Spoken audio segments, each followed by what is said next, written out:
Be'ezrat Hashem, étant donné que nous allons donc rentrer dans le mois de Nissan, qui est un mois très particulier, et il y a quelque chose de très intéressant qui s'est répandu beaucoup, qui avait presque été oublié dans beaucoup d'endroits. C'est un peu les Mekoubalim qui l'ont rappelé.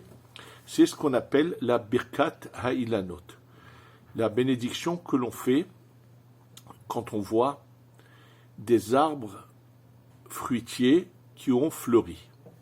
Alors, ça bien sûr, l'origine vient de la Gemara, que celui qui sort en Nissan, qui voit des arbres fruitiers en fleurs, doit réciter une certaine bénédiction.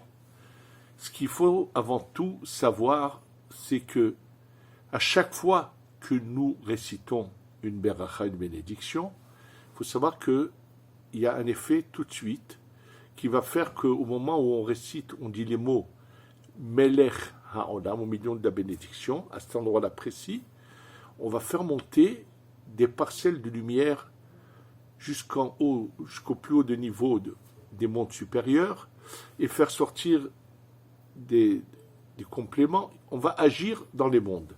Donc, comprendre quel est le sens de cette bracha. Et je vais bien sûr vous ramener, ça a fait bien sûr couler beaucoup d'encre. Il y a eu ce que Rabbeinu Yosef Haïm, ce qu'on appelle le Ben Ishraï, a écrit dans sa Haggadah de Pessah.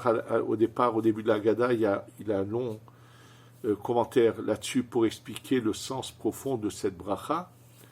Et il y a eu bien sûr un ami élève à lui, qui était un grand Mekoubal également, Rabbi Yehuda Ftaya, qui avait une autre approche, qui n'était pas d'accord avec le Ben Ishraï, et nous on va essayer d'expliquer les choses.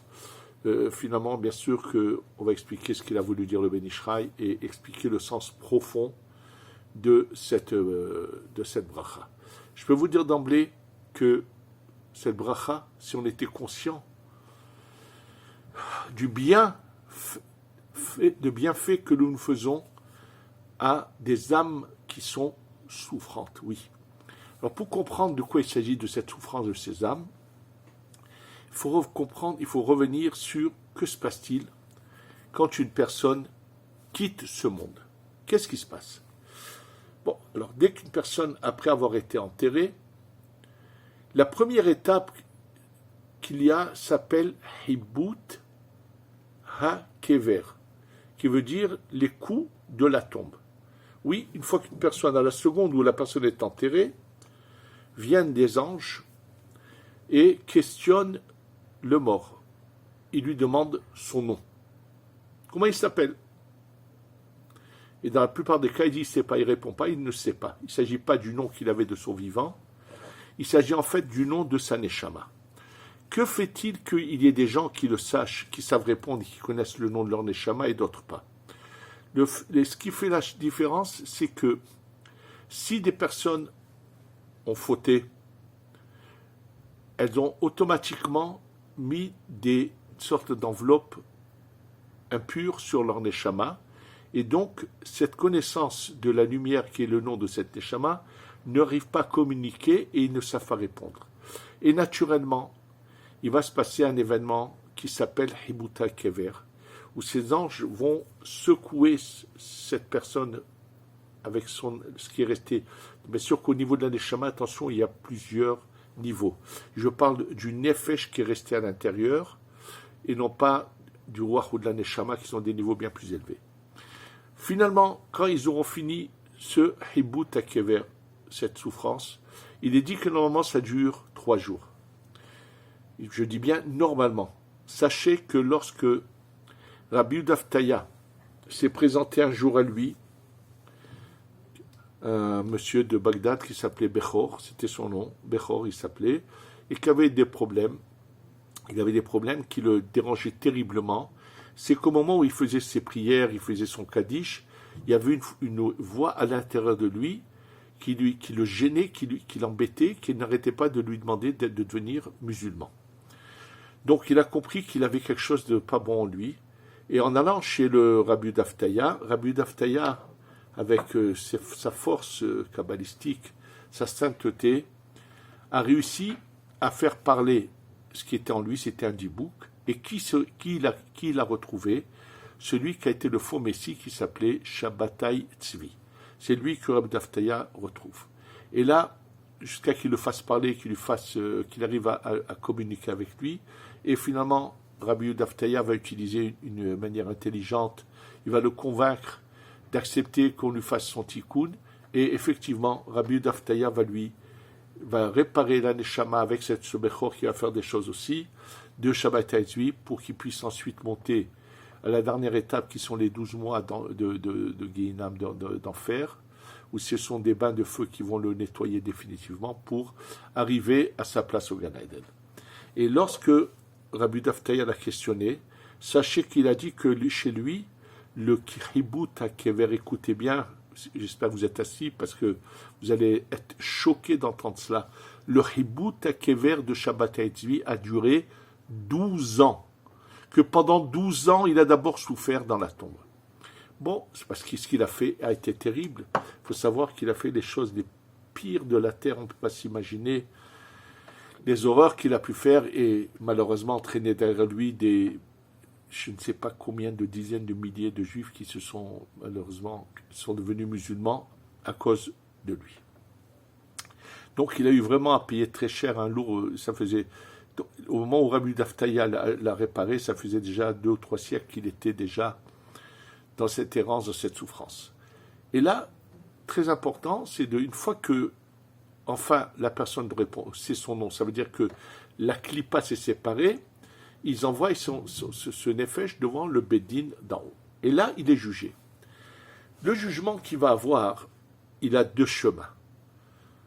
Soit directement, on va le renvoyer en Gilgoul, soit on va le juger pour des punitions, mais qui peuvent durer longtemps, comme on va le voir. C'était le cas, par exemple, de Shabbatai Tzvi, qui n'a pas été renvoyé en Gilgoul. Et là, je vais vous expliquer quelle différence, pourquoi il y en a qui sont renvoyés en Gilgoul et d'autres non. La différence, je l'ai appris justement de Rabbi Daftaya dans un de ses livres, qui explique la chose suivante. Il faut savoir une chose, que la personne est jugée. Alors, il y a deux phases dans le jugement. Il y a d'abord toutes les fautes qu'elle a fait, donc il va falloir nettoyer et retirer, et ça va être des souffrances terribles pour enlever toutes ces fautes.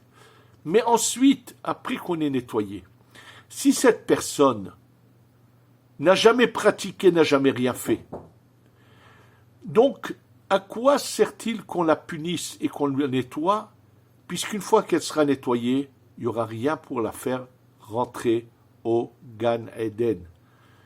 Il n'y aura rien, il y aura pas, elle n'a pas de vêtements, elle n'a rien. Parce que pour rentrer au Gan Eden, il faut ce vêtement spirituel qui est confectionné par l'accomplissement des mitzvot et pour les hommes, l'étude de la Torah. Donc, si cette personne n'a rien fait dans sa vie, à quoi ça sert de la punir? On la renvoie en Gilgoul. Et c'est pour cela, je voudrais vous dire au passage, puisque la question m'a été reposée récemment, quand je vous ai dit que les femmes ne reviennent pas en Gilgoul en général, je vous avais donné la citation dans le Charla Gilgoulim, c'est parce qu'elles n'ont pas l'obligation d'étudier la Torah. Et le nombre de mitzvot qu'elles ont à faire sont quand même bien moindres que celles des hommes. Pas de tfilin tous les jours, pas de talit. Donc les mitzvot qu'il leur reste à faire ne sont pas nombreuses. Donc si elles ont fait ce qu'il fallait en faisant leur bénédiction sur ce qu'elles ont consommé, en faisant l'anida, en faisant vraiment les mitzvot qu'il fallait, elles ont eu des enfants, elles ont eu des garçons qui font des mitzvot, tout ça est suffisant pour que, même si elles ont fauté, elles soient nettoyées et ensuite pourront aller au Gan Eden. Donc il y a donc ces deux choix-là. Je vous ai parlé de Shabbatai Tzvi. Shabbatai Tzvi est un homme qui, avant d'avoir trébuché, a étudié la Torah et a accompli les mitzvot. C'est quelqu'un qui a un acquis fabuleux. Donc lui, ce qu'il faut, c'est que le nettoyer pour qu'ensuite, il puisse rentrer au Gan Eden. Aussi longtemps que ça prendra, mais qu'au moins, il n'y ait pas ce problème. Donc, il s'agit de ces deux possibilités qu'il y a lorsque la personne est jugée. Maintenant, on va prendre le cas, pas de ceux qui retournent en Gilgoul, puisque ceux qui retournent en Gilgoul vont repartir encore pour un tour dans ce monde, et ils ne seront jugés réellement que lorsque finalement ils auront acquis le minimum nécessaire pour pouvoir une fois rentrer après au Gan Eden. Ceux qui ne vont pas en Gilgul, alors commence leur jugement. Il faut savoir que celui qui a fait Teshuvah, celui qui s'est repenti sur ses erreurs, on ne le punit pas là-haut, il n'a pas de besoin de nettoyage, il aura peut-être besoin juste d'un dernier, je ne sais pas, mais tout dépend de la manière dont il a fait Teshuvah. La Teshuvah, le repentir, efface totalement, surtout s'il a eu des souffrances dans ce monde qui valent beaucoup plus que les souffrances dans l'au-delà. Donc, celui-là, il n'y aura pas de problème. Celui qui n'aura pas fait Teshuvah, alors que se passe-t-il? Ça dépend si c'est des fautes graves ou des fautes moins graves. Pour comprendre cela, je vais vous donner l'exemple encore d'un cas que Rabbi Yehuda Aftaya, dont s'était occupé Rabbi Yehuda Aftaya. Il s'agit d'un cas où on va emmener une jeune fille qui passait l'enfer, en fait, à la suite d'une histoire, je ne vais pas me rentrer dans les détails, puis ce n'est pas ce qui concerne notre cours. Malheureusement, à la suite de souffrances, de choses terribles qu'elle a eues, est rentré en elle ce qu'on appelle un dibouk. Et donc, elle souffrait terriblement. Et finalement, la mère est venue avec sa fille chez Rabbi Yehuda Aftaya, et en obligeant à parler la personne qui était à l'intérieur, il se rend compte que c'est une femme qui est décédée il n'y a pas très longtemps à Bagdad, qui est rentrée dans cette jeune fille. Et quand il l'a questionnée à cette femme-là, qu'est-ce qui se passe? Alors cette femme-là a raconté la chose suivante. Elle a raconté que c'était une femme mariée et qui, malheureusement, tristement et malheureusement, s'est mis à tromper son mari. Et le mari n'était pas au courant, bien sûr, que sa femme le trompait. Et ça s'est fait une, deux. Et lorsqu'elle est arrivée à la 100e fois qu'elle a trompé son mari, au ciel, on a dit, ça suffit. Ça y est. Celle-là, on va la retirer du monde. Donc, ce n'était pas son moment, mais comme elle a tellement fauté, à la 100e fois, elle était assise chez elle avec des gens. Subitement, on a vu qu'elle était morte. Donc, on l'a prise de ce monde. Et naturellement, lorsqu'elle est arrivée là-haut, elle a été jugée sur cela. Et elle raconte quel a été le décret du tribunal. D'abord, elle a été jugée sur cette faute qui est la pire, très grave. Et on lui a tranché que pendant 100 ans, 100 années de errance qu'on appelle le Kaf Hakela. C'est-à-dire, elle va errer entre le ciel et la terre pendant 100 ans. Et elle est au moment où elle vient chez Rabbi Yehuda Aftaya, ça faisait déjà je ne sais pas combien d'années qu'elle errait. Et quand ils errent entre le ciel et la terre, il y a certains moments dans la journée, s'ils rentrent dans une personne, ça leur évite certains moments de la journée de souffrir. Pas constamment, mais ils ont des moments, s'ils arrivent à rentrer chez une personne, et alors après, ils ont la porte ouverte, ils peuvent le faire. Et Rabbi Yehuda Aftaya va l'obliger à sortir. Et donc, finalement, cette femme, malheureusement, même qu'elle soit de l'autre côté, et avec toutes les souffrances, et lorsque Rabbi Yehuda Aftaya, lui, veut réparer sa neshama, son âme, pour qu'elle puisse avoir accès, elle insiste à rester, elle promet qu'elle sortira le soir du mariage de cette fille. Elle voulait être présente dans le corps de cette fille au moment de la consommation du mariage. Ça veut dire le vice, la tête pourrie qu'elle avait, cette femme, malheureusement, reste même après, malheureusement. Et c'est ce qui s'est passé, finalement, elle est sortie. Bon, en tous les cas, maintenant qu'on décide d'envoyer quelqu'un dans ce qu'on appelle le Kaf Hakela, ça c'est pour les choses les plus graves. Celui qui n'a pas fait des fautes aussi graves, des petites choses, et qui a fait des fois de tchouva, mais pas complètement ou quoi, il peut passer, en tout et pour tout, 12 mois dans ces bains de feu qu'on appelle le Gehinam. C'est des bains de feu pour nettoyer sa neshama, pour qu'elle rentre au Gan Eden. Mais pour les fautes graves, ça va être le Kaf Hakela. Maintenant, quand on décrète le Kaf Hakela, il y en a qui vont être punis de devoir rentrer dans de la matière. Il y en a d'autres qui vont rentrer dans des plantes. Il y en a qui vont rentrer dans des animaux. Il y en a qui rentreront aussi chez les hommes. Et celui qu'on a décrété qui resterait dans la matière, par exemple, 2 ans, un exemple. au moment où les 2 ans se finissent, ce n'est pas d'office qu'il monte de la matière inerte vers la plante. Il y a des mois précis dans l'année, pendant lesquels, il y a 4 mois dans l'année pendant lesquels il peut monter. Si c'est pas ces 4, au moment où c'est fini les 2 ans de punition, c'est pas fini au moment de ces 4 mois-là, il va devoir attendre que cette période arrive pour pouvoir sortir de la matière inerte et monter vers la plante. Ensuite, ceux qui doivent subir la punition de devoir rentrer dans des plantes. Pareil pour un certain nombre de temps. Quand ce temps-là se finit, il y a des mois précis où ils peuvent monter. Ces mois-là commencent à partir de Nissan. Oui, c'est que l'année se partage en 4, en 3, pardon, 3 fois 4, 12, oui, en 4, pardon. Il y a 3 mois à chaque fois où ils peuvent monter.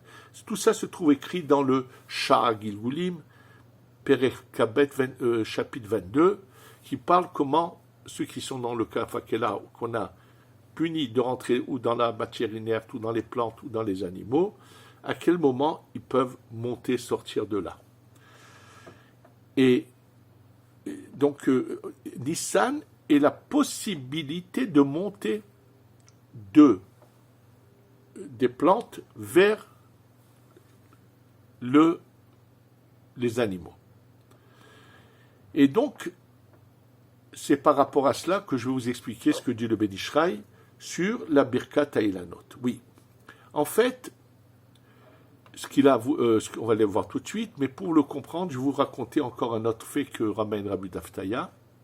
Un jour, une vieille femme vient le voir et lui dit, Kvod Harav, elle avait devant elle un sac de blé, et elle était en train de trier le blé pour enlever les petites pierres, les ordures, des saletés, puisqu'elle avait reçu un sac qui venait des champs, et elle prenait, au fur et à mesure, à trier son blé, à mettre le blé propre quelque part et jeter les choses. Et dans ce sac de blé, elle trouve une figue. Elle prend cette figue, elle la regarde, elle est bonne, propre, et elle fait la bracha, mais elle ne fait pas la bracha exacte, c'est-à-dire au lieu de dire Baruch Ata, et ainsi de suite, Boré, Peri, Haetz, fruit de l'arbre, elle dit à la fin de cette bénédiction, Boré, Peri, Hadama, fruit de la terre. On sait que celui qui a dit sur un fruit de l'arbre, Boré, Peri, Hadama, c'est quand même acquitté, mais ce n'est pas la bracha idéale. Une fois qu'elle mange cette figue, elle se met à somnoler, et pendant qu'elle somnole, elle voit un petit vieux qui vient, qui lui dit, merci, c'est bien ce que tu as fait, tu aurais pu faire mieux, mais c'est très bien ce que tu as fait. Et elle se réveille. Ça l'a interpellée, elle a compris que ce n'était pas n'importe quoi, elle va voir le Rav, et le Rav lui dit, écoute bien, dans cette figue, en fait, se trouvait ce vieux monsieur que tu as vu, et par le fait que tu as fait la bracha sur la figue, tu l'as aidé à monter. Mais si tu as fait la bracha exacte, ça aurait été encore mieux. Il faut le savoir, vous êtes devant un étalage, et se présente à vous des fruits, et vous êtes en train de choisir qu'est-ce que vous allez mettre dans votre sachet. Sachez que par rapport à ce que les gens ont fait dans leur vie, même s'ils ont fauté, mais s'ils avaient des fois des bonnes attitudes, ils ont fait de bonnes choses, alors le Tout-Puissant va faire que que cette Neshama se trouve dans tel fruit, que ce fruit va arriver dans le sachet de celui qui va faire dessus une bracha, et lui faire un tikkun. Maintenant, revenons justement à l'explication du Ben Ish Chai. Lui, bien sûr, il va expliquer qu'il s'agit de faire sortir les âmes qui sont dans les plantes et même les faire monter d'un coup, vraiment les sortir totalement. Rabbi Daftaya, qui était en désaccord avec lui, il s'est dit, dans ce cas, pourquoi, si on fait ça par rapport aux plantes en Nissan, cette bracha ce qu'on appelle la bracha des arbres en fleurs, pourquoi on ne ferait pas la même chose au début du mois dans lesquels les âmes peuvent monter de la matière vers les plantes?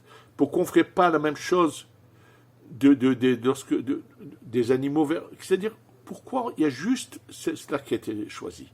En fait, bien sûr, celui qui lit bien ce qu'a écrit le Ben Ish Chai comprend que finalement, on peut répondre aux questions qu'a posées Rabbi Daftaya, qui lui voulait dire différemment les choses, mais il est clair qu'on peut expliquer ce que le Ben Ish Chai dit, c'est ce qui en ressort, c'est clair. N'oublions pas ce que j'ai déjà eu l'occasion de vous dire, Benissan Nigalou, Benissan Atiti Legael. Je vous ai déjà dit qu'en Nissan, on a été délivré, et c'est en Nissan qu'on sera de nouveau délivré. C'est-à-dire que le mois de Nissan a une force particulière pour délivrer les hommes, les individus. Le fait qu'il a été choisi l'arbre fruitier, et non pas une pousse de la terre, puisqu'on aurait pu prendre aussi des légumes, puisque de toutes les façons, c'est la montée des âmes qui se trouvent dans les plantes, sortir de là. Non. Il faut savoir que l'arbre a été choisi parce qu'il y a Adam et Tsasadé. L'arbre est le symbole de l'homme. À Adam, l'homme est l'arbre des champs.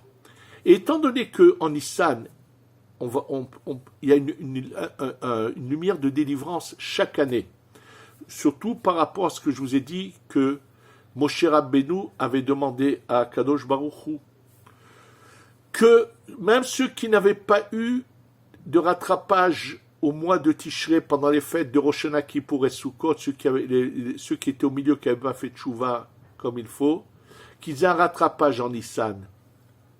Donc, c'est pour cela qu'a été instituée cette bracha, comme l'explique le Ben Ishraï. En sortant faire cette bracha au moment où les arbres commencent à fleurir, c'est le fait que les fleurs commencent à sortir, qui sont le symbole d'arbres qui étaient morts et qui tout d'un coup se mettent à fleurir. Et en faisant sortir ces fleurs, en fait, ils font monter des parcelles de lumière qui étaient dans la terre, qui vont sortir de la terre par rapport à ces fleurs-là, vont devenir des fruits pour grandir. À ce moment-là, par notre bracha à nous, on va pouvoir délivrer, on ne sait pas combien d'âmes qui se présentent à nous qu'on est devant ce champ, et qui vont venir spécialement là. Grâce à cette bénédiction, on va pouvoir les délivrer et les faire monter directement à l'étape la plus haute. S'ils doivent passer encore un peu au Guinam avant d'arriver au Gan Eden, ils pourront. S'ils peuvent aller directement au Gan Eden, ça sera bien. Il faut le savoir, et c'est ça l'idée que le Ben Ishraï développe, et que bien sûr que ça a été. On n'a pas besoin. On peut faire tout, pas seulement. En fait, même celles qui sont dans la matière inerte, même que tout ce qui se trouve autour, puisqu'il y a de la matière inerte autour de. Comme c'est un moment propice, ça va être le moment où on va pouvoir délivrer toutes les âmes, aussi bien des plantes que de la matière inerte, que des animaux. Oui, ça veut dire bien que normalement ils doivent monter à des moments précis, c'est quand ils doivent monter tout seuls. Mais nous, en tant qu'hommes vivants qui sont là à faire cette bénédiction, on va pouvoir délivrer toutes les catégories d'âmes. Et d'ailleurs, après cette bracha de Birkat Eilanot, il y a une prière très particulière qui se fait en Nissan, depuis le premier Nissan jusqu'à la veille de Pessah, qui est pour l'élévation des âmes. C'est pas par hasard qu'il existe une prière particulière qui va se faire depuis le premier Nissan jusqu'à la veille de Pessah, où tous les jours, c'est marqué qu'il est bien de donner 3 pièces tous les jours pour aider ces âmes qui ont besoin d'être aidées. Donc c'est une opportunité que nous avons de faire du chesed, de la bonté gratuite. On va aider les âmes à sortir. D'où l'importance que d'essayer de le faire dès le premier Nissan, faire cette bracha. Et sachez que selon les Mekoubalim, on ne fait pas cette bracha le Shabbat. Je sais que il y a ceux qui veulent suivre le Pshat, et entre autres parmi eux l'opinion du Rav Ovadia Yosef, qui leur dit de le faire le Shabbat. Sachez que par rapport à la Kabbalah, c'est faux. Parce que le Shabbat, les âmes ne sont pas là pour les sortir.